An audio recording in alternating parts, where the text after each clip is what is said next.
নাহমাদুহু ওয়া নুসাল্লি আলা রাসূলিহিল কারীম, আম্মা বাদ। জমিনের আইল পরিবর্তন বা জমিন জবরদখল করার শাস্তি। নবী করিম সাল্লাল্লাহু আলাইহি ওয়াসাল্লাম বলেন, মান যালামা ঈদা শিবরিম মিনাল আরদি তুইয়িকাহু মিন সাবঈ আরাদিনা।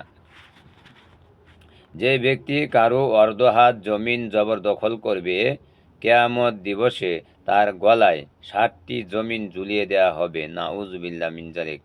তিনি আরও বলেন, লা আনাল্লাহু মান লা আনা ওয়ালিদাহু ওয়ালা আনাল্লাহু মান যাবাহা লিগায়রিল্লাহি ওয়ালা আনাল্লাহু মান আওয়া মুহদিসাও ওয়ালা আনাল্লাহু মিন গায়রা মানারাল আরদি।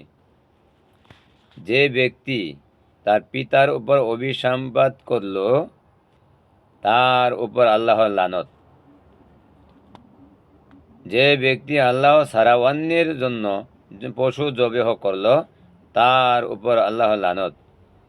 যে ব্যক্তি কোনো অপরাধীকে আশ্রয় দিল, তার উপর আল্লাহর অভিশাপ।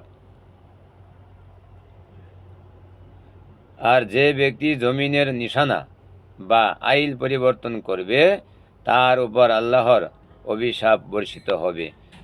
নাউযুবিল্লাহ মিন যালিক। আল্লাহ তাআলা প্রত্যেক মুসলমান ভাই বোনদেরকে বোঝার তৌফিক দান করুক, আমিন।